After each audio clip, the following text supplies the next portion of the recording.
Procedermos à leitura, eu quero convidá-lo a mais uma vez orarmos ao Senhor. Obrigado, Pai, porque não há melhor forma, não há outra maneira de celebrarmos verdadeiramente a reforma que não acessando a Tua Palavra.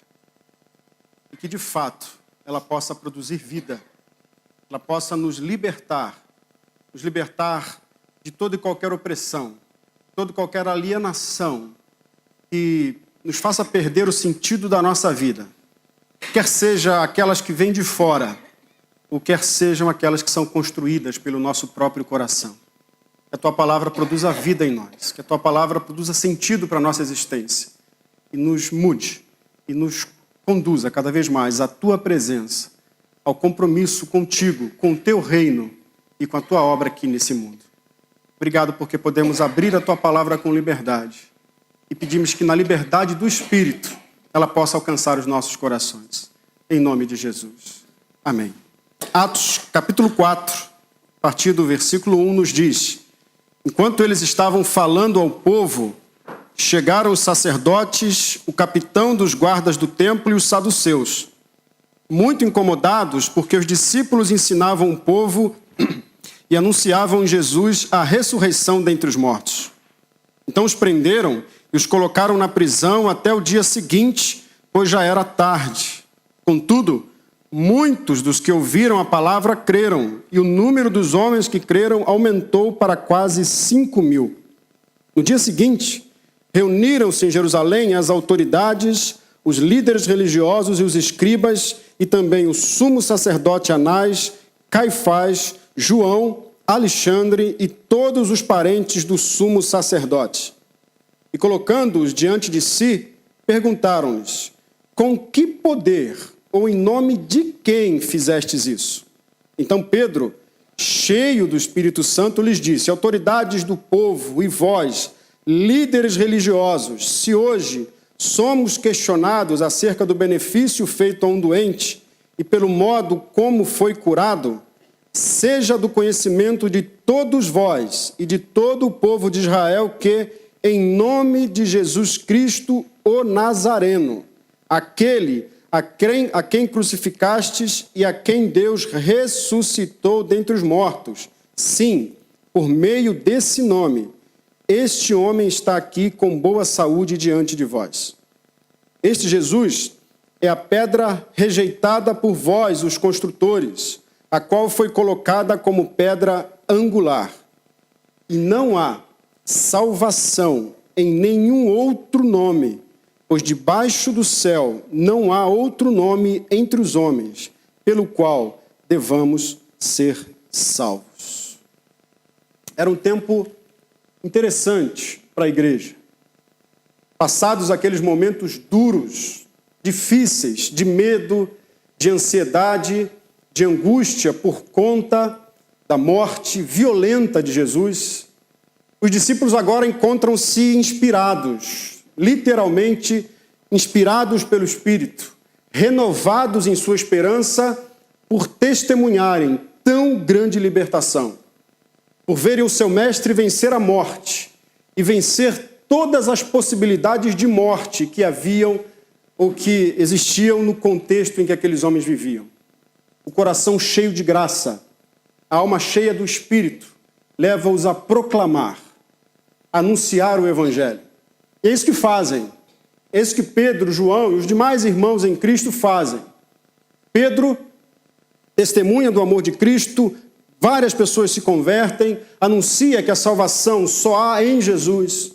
Várias pessoas aceitam o Evangelho, acolhem a libertação que não encontravam no sistema religioso daquele momento, um sistema que, com a morte daquele que era a maior ameaça religiosa naquele momento, o tal do Jesus de Nazaré, fundador da seita dos nazarenos, havia ali um problema em relação à hipótese de ressurreição e tudo mais, mas era algo que eles acreditavam que podiam contornar de certa maneira.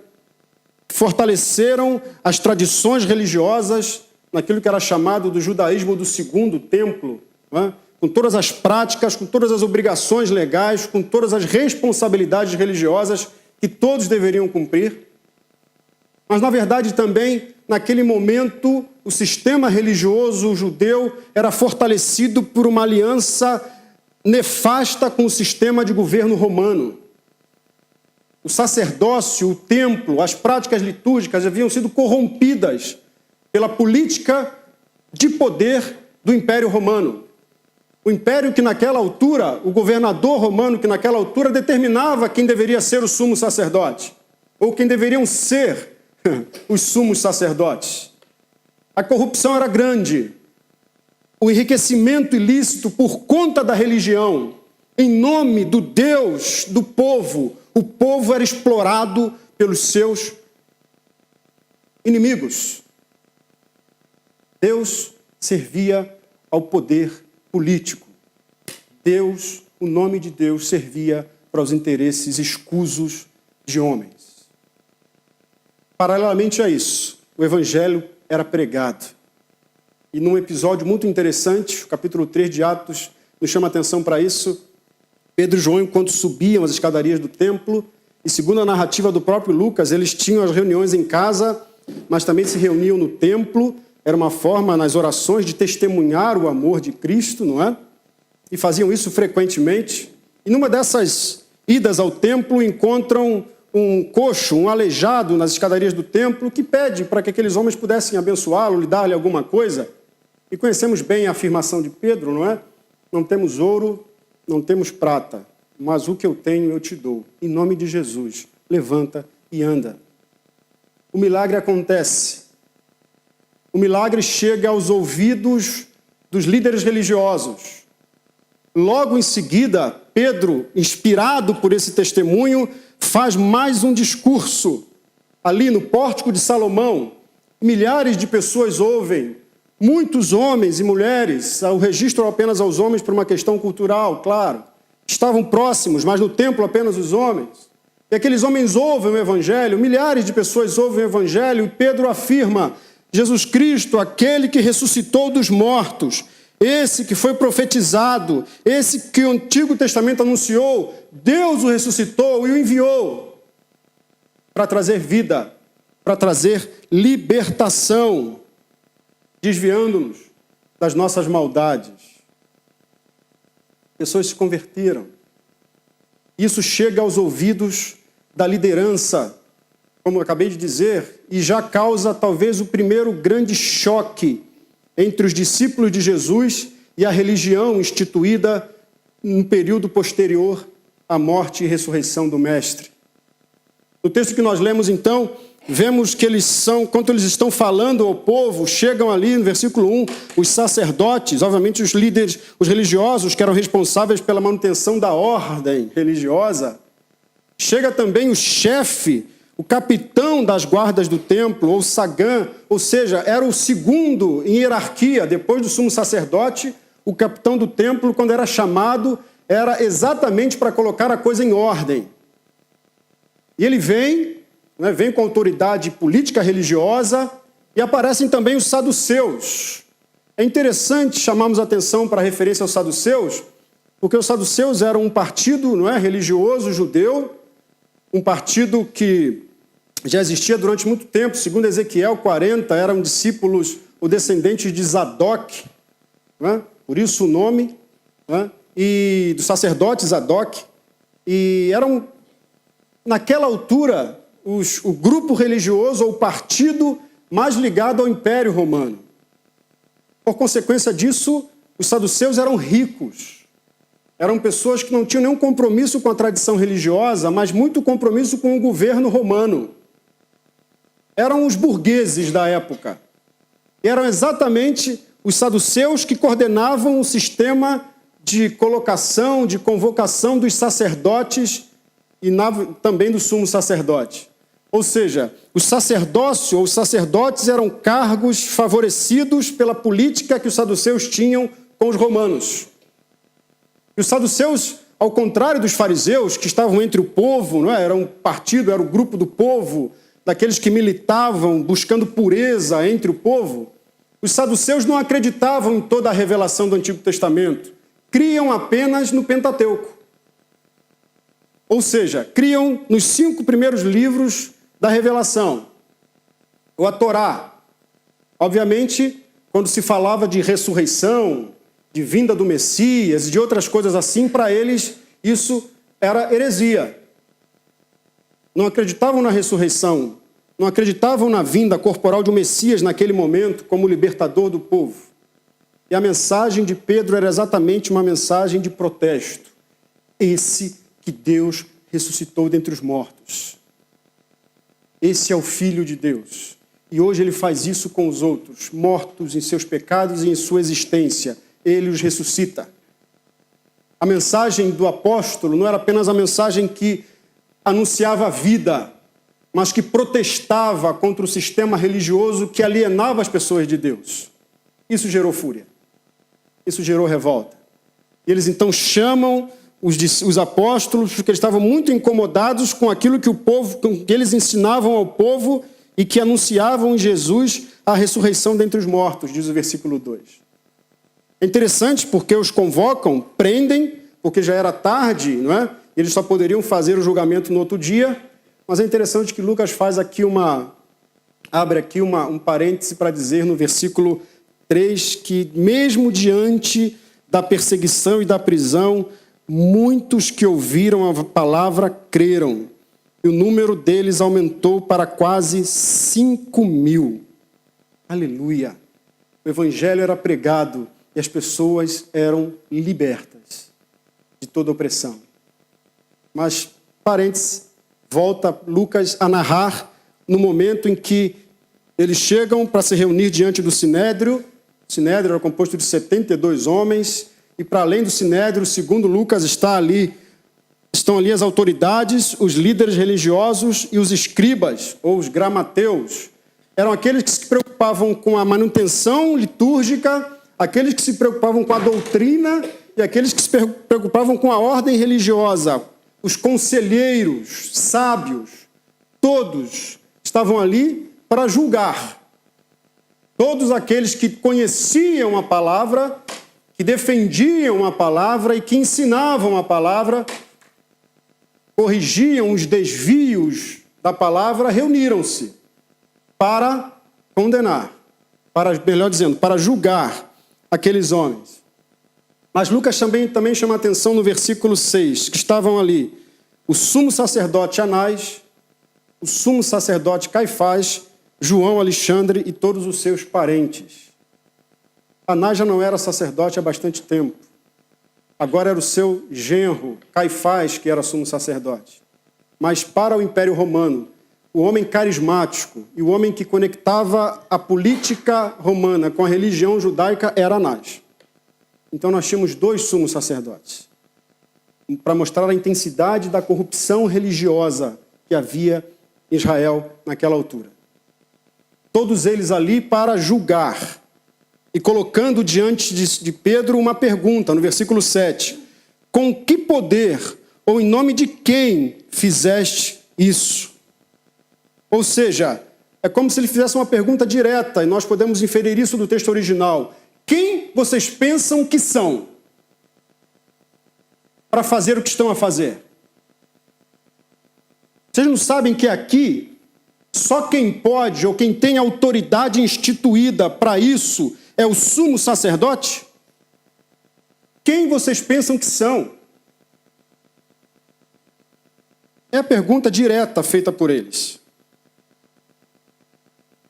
Pedro, segundo Lucas, cheio do Espírito Santo, começa a dizer para eles: autoridades do povo e vós líderes religiosos, se hoje somos questionados acerca do benefício feito a um doente e pelo modo como ele foi curado, o que ele está a dizer, se hoje estamos a passar, podemos tirar também isso do texto original, por um processo de inquisição, se hoje estamos a ser inquiridos, se hoje já estamos a ser condenados sem nenhum julgamento, ou sem um julgamento correto, simplesmente porque nós fizemos algo de bom a um homem doente, um homem impotente, e ele foi curado. É muito interessante a afirmação do Pedro, porque ele usa um verbo, ou ele usa um termo para curado, que na maioria dos usos, e o seu uso aqui também pode ser inferido como salvo. Ele foi salvo. E poderíamos explorar aqui a ideia de que para Pedro não foi apenas uma cura física. A graça visitou a vida daquele homem. Deus visitou a vida daquele homem doente com graça. E ele então foi salvo. Ele foi curado. É como se Pedro estivesse a dizer: aquela tal salvação que vocês afirmam que só vem mediante as práticas e os hábitos religiosos, aquela libertação que vocês afirmam que só vem apenas no momento em que aquele indivíduo ou aquele pecador coloca a sua oferta, o seu sacrifício diante do altar, para que o sumo sacerdote pudesse então intermediar, mediar essa libertação. Isso aconteceu com aquele homem. É mais uma vez o apóstolo protestando, a dizer: esse homem foi salvo. E aquilo que vocês discutem, ou argumentam, ou defendem fazer com as práticas religiosas, ele experimentou. Ele experimentou. Ele foi liberto. Não apenas do mal físico, mas hoje esse homem é alvo do Cristo gracioso que liberta. E é isso que vocês estão a combater. E seja do conhecimento de todos vós e de todo o povo de Israel que isso aconteceu, sabe em nome de quem? Daquele profeta humilde e simples que veio de Nazaré, disse que era Messias e que vocês o levaram à cruz e mataram. Isso aconteceu em nome de Jesus Cristo, o Nazareno. É interessante ele fazer essa afirmação. Lembram-se do miserável Nazareno? Foi ele. Foi o nome dele. Foi o nome desse que veio da Galiléia dos gentios, do lugar de pobreza, miséria e sujeira, daquele que não tinha glória, daquele que não parecia convosco, com os seus aparatos e as suas indumentárias religiosas e a sua pomposidade litúrgica, daquele homem de Nazaré, do Messias que Deus trouxe da insignificante Nazaré, aquele a quem crucificastes e a quem Deus ressuscitou dos mortos. Aí ele aqui acusando e confrontando os saduceus de novo. Sim, desse nome, esse homem está aqui com boa saúde diante de vós. Este, e aqui ele faz referência ao Salmo 118, versículo 22, é a pedra rejeitada por vós, os construtores, a qual foi colocada como pedra angular. Esse é o Messias libertador. E foi no nome dele. Eu quero dizer mais. Não só esse homem, mas não há salvação em nenhum outro nome, pois debaixo do céu não há outro entre os homens pelo qual devamos ser salvos. E aqui ele faz um jogo de palavras interessante, não é? Não há salvação em nenhum outro nome. Não há salvação em nenhum outro. Se nós recorremos ou voltamos um pouco atrás e lemos Mateus capítulo 1, versículo 21, vemos que o nome de Jesus é... Hein? Sim. Aquele através do qual o homem pode ser salvo. Ou Deus salva. Fica mais fácil colocar no... Esse nome, nesse nome, somente nesse nome, há salvação. É interessante, porque ele não faz aqui uma referência a dizer, olha, no final do versículo 12, em nenhum outro nome entre os homens pelo qual pelo qual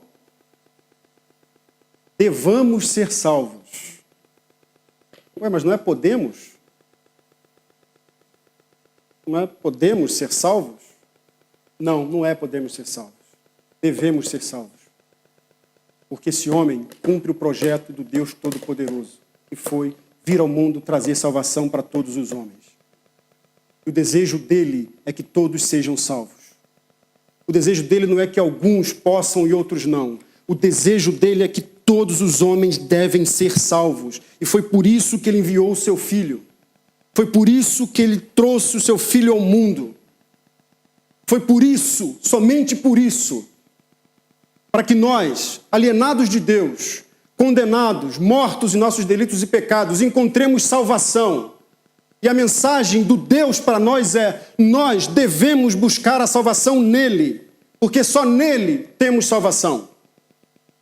O que o Pedro está a dizer aos judeus religiosos não é que algumas pessoas podem ser salvas através de Jesus, é que as pessoas devem ser salvas através de Jesus, não através do vosso sistema religioso, mais político do que religioso, não através do vosso sistema litúrgico, não através da vossa tradição religiosa ou da vossa doutrina, mas todos devem ser salvos mediante o acolhimento da graça que há em Cristo Jesus.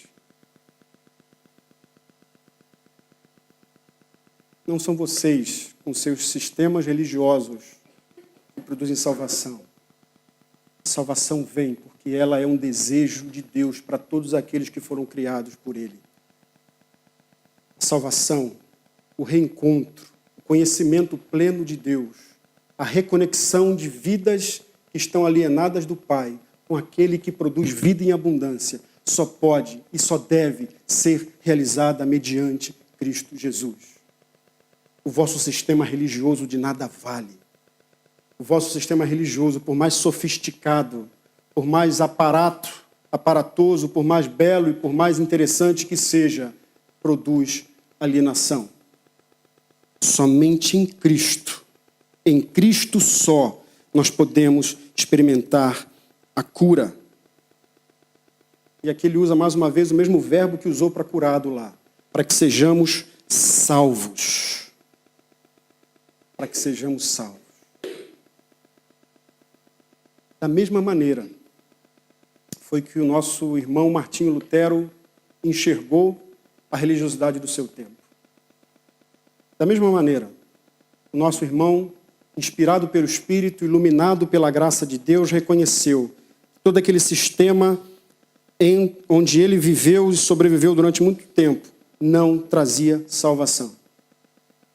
E ele combateu, protestou, nós já ouvimos e temos ouvido isso aqui. O ano de 1517 foi significativo.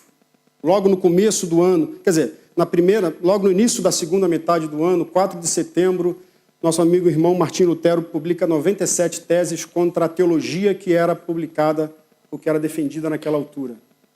As pessoas não deram muita importância. Leram, entenderam, perceberam, mas não deram muita importância. Depois, no dia 31 de outubro, segundo a tradição, ele então fixa as 95 teses nas portas da igreja do castelo. Aí a coisa começa a ficar diferente, porque ali é o combate não contra a teologia que aliena, mas contra as práticas que alienam. Não era mais contra o pensar errado, era contra o fazer errado. E uma igreja que, à semelhança do sistema judaico do primeiro século, vivia como uma máquina de produzir dinheiro, principalmente por conta, já foi dito aqui, em outras alturas, pela construção da Basílica de São Pedro, causa desespero. Epa, peraí, quando vai mexer no meu bolso é problema. E é curioso, porque nós sabemos e já ouvimos acerca das controvérsias todas, mas um ano depois, no dia 26 de abril de 1518, o nosso irmão Martinho Lutero decide participar do retiro trienal do capítulo nacional dos monges agostinianos, em Heidelberg. E é curioso porque ele vai com mais 28 teses. Fica a imaginar os pobres monges, coitados ali, no meio de tanta confusão, tinham lá o seu retiro, e de repente ficam sabendo, Lutero está a chegar. E acabou a festa do retiro. Pronto. E Lutero vai com mais 28 teses, onde ele condena aquilo que a igreja defendia, ou que a igreja assumia, ou que ele assume na teologia da igreja como a teologia da glória. A teologia da glória. A teologia que defendia que o homem pode chegar a Deus por outros caminhos. O homem pode chegar a Deus pelo caminho das boas obras, da busca de uma vida reta. E o Lutero condena, no 16ª tese, que o homem que tenta alcançar a graça por si só peca 2 vezes, ou se encontra em pecado duplo. Ele condena aqueles que buscavam, que defendiam que era possível encontrar salvação em outra forma que não Jesus. Nós poderíamos nos libertar da condenação humana por outro caminho, senão Cristo. E ele defende que somente em Cristo podemos nos libertar de toda condenação. Porque Cristo, ou melhor dizendo, porque o Deus Pai não esquece dos nossos pecados. Pelo contrário, ele envia o seu Filho Jesus para morrer na cruz por nós, para assumir toda a condição de pecado que provocava ira em Deus para que nós tivéssemos libertação. Agora somos livres de toda a condenação, porque Cristo tomou o nosso lugar. Lutero defendia que ele não só nos liberta de toda a condenação, mas ele é o único que pode nos perdoar de qualquer erro. Já ouvimos aqui também, não há penitência, não há indulgência, não há nenhum tipo de tradição religiosa. As relíquias não podem nos produzir santidade ou libertação. E as relíquias que eram vendidas aos montes, e aos milhares, e aos milhares, e aos milhares. João Calvino, alguns anos depois, diz que só ele catalogou, com seus amigos, obviamente, cerca de 14 mil pregos da cruz de Cristo só na Europa. Imagina? Imagina, Valdir, como é que foi colocar 14 mil pregos naquela cruz? 14 mil. As relíquias que eram vendidas, né, e que foram compradas por muitos, durante muitos anos. Né? Quem não conhece a história do Teodorico Raposo? Lembra do Teodorico Raposo? Não? Se não, leia A Relíquia de Eça de Queiroz. Né? É um protesto claro contra isso. Não, só Cristo pode nos perdoar de qualquer erro. E somente Cristo pode nos conduzir a uma vida de santidade, a uma vida que profundamente agrada a Deus. Ou melhor dizendo, somente Cristo pode nos conduzir à comunhão com o alto. Lutero condena o que ele chama da prática da invisíbilia, quando teólogos acreditavam que pelas coisas visíveis podiam entender o invisível.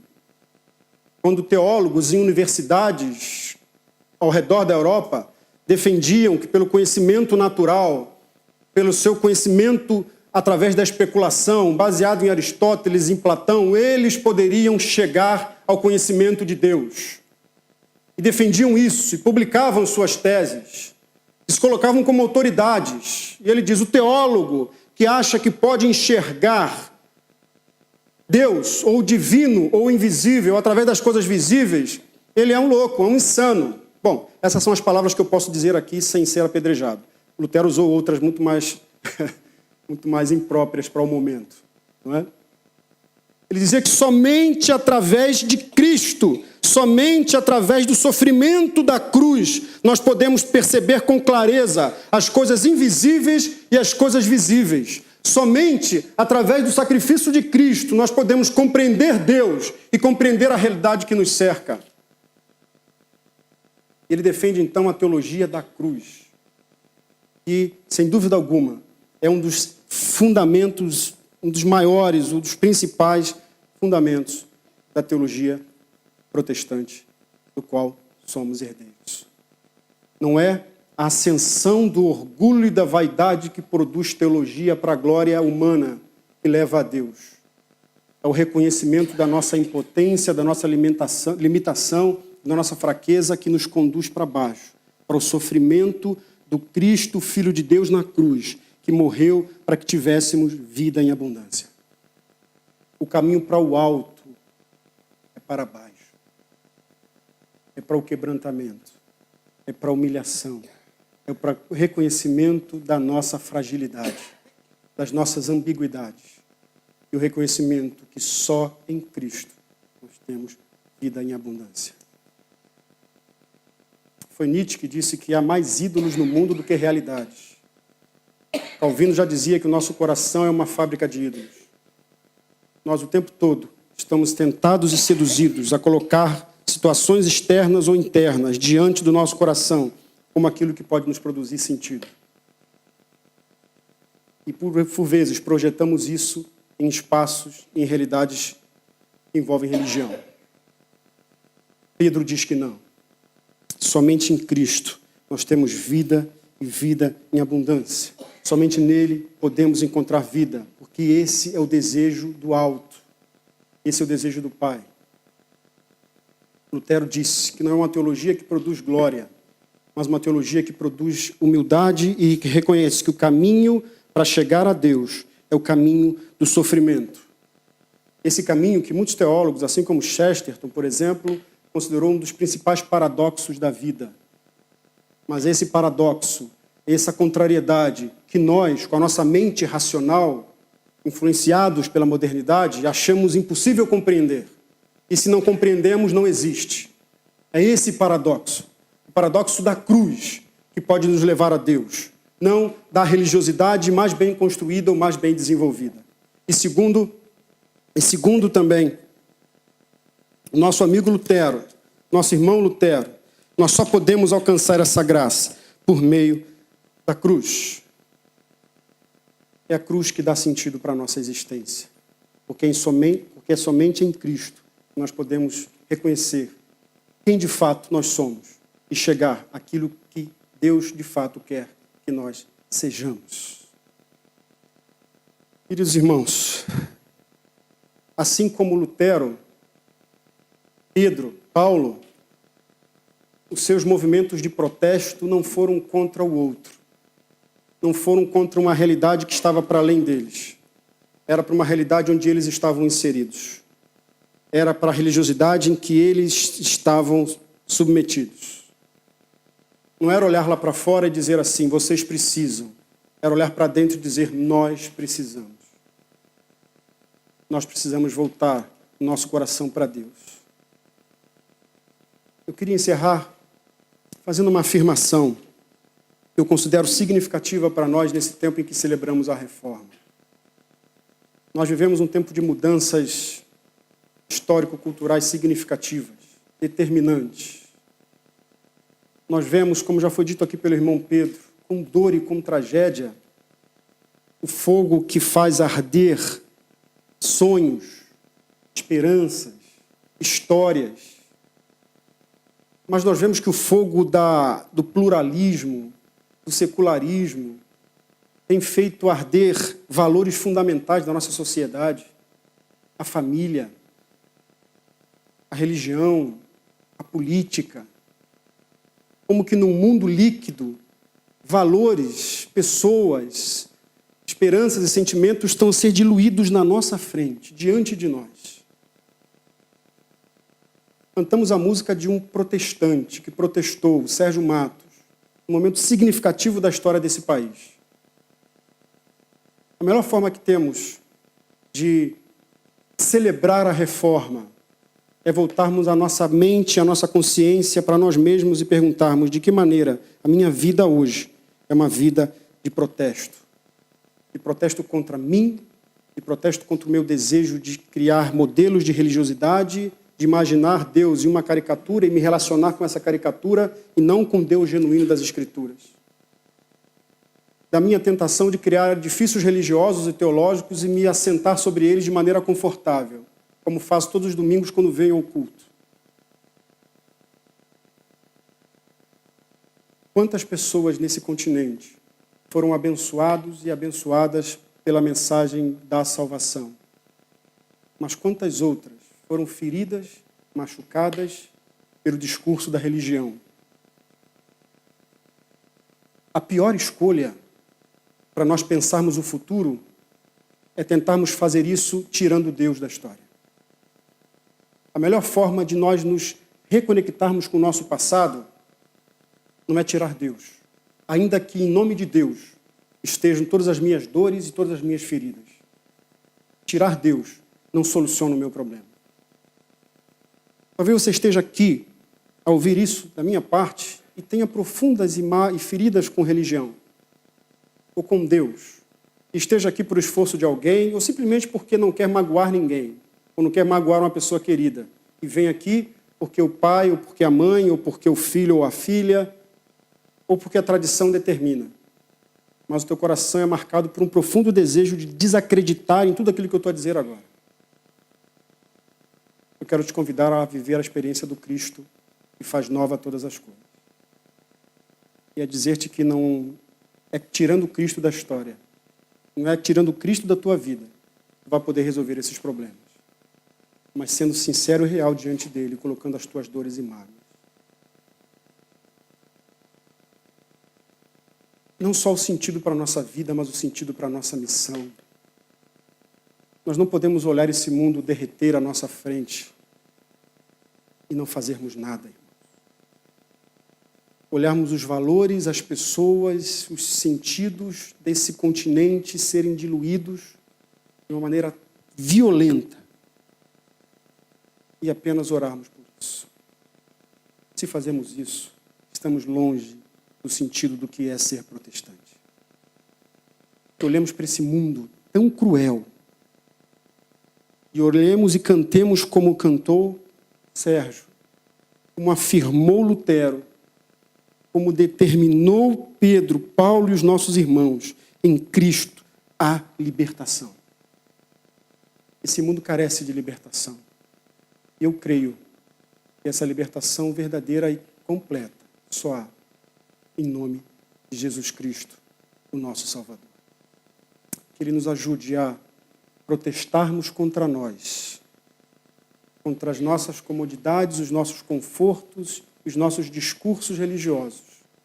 E em protestando contra nós, protestemos contra o mundo, protestemos contra os valores que se estabelecem em nossa sociedade e cada vez mais nos afastam de Deus. Somente em Cristo. Aleluia.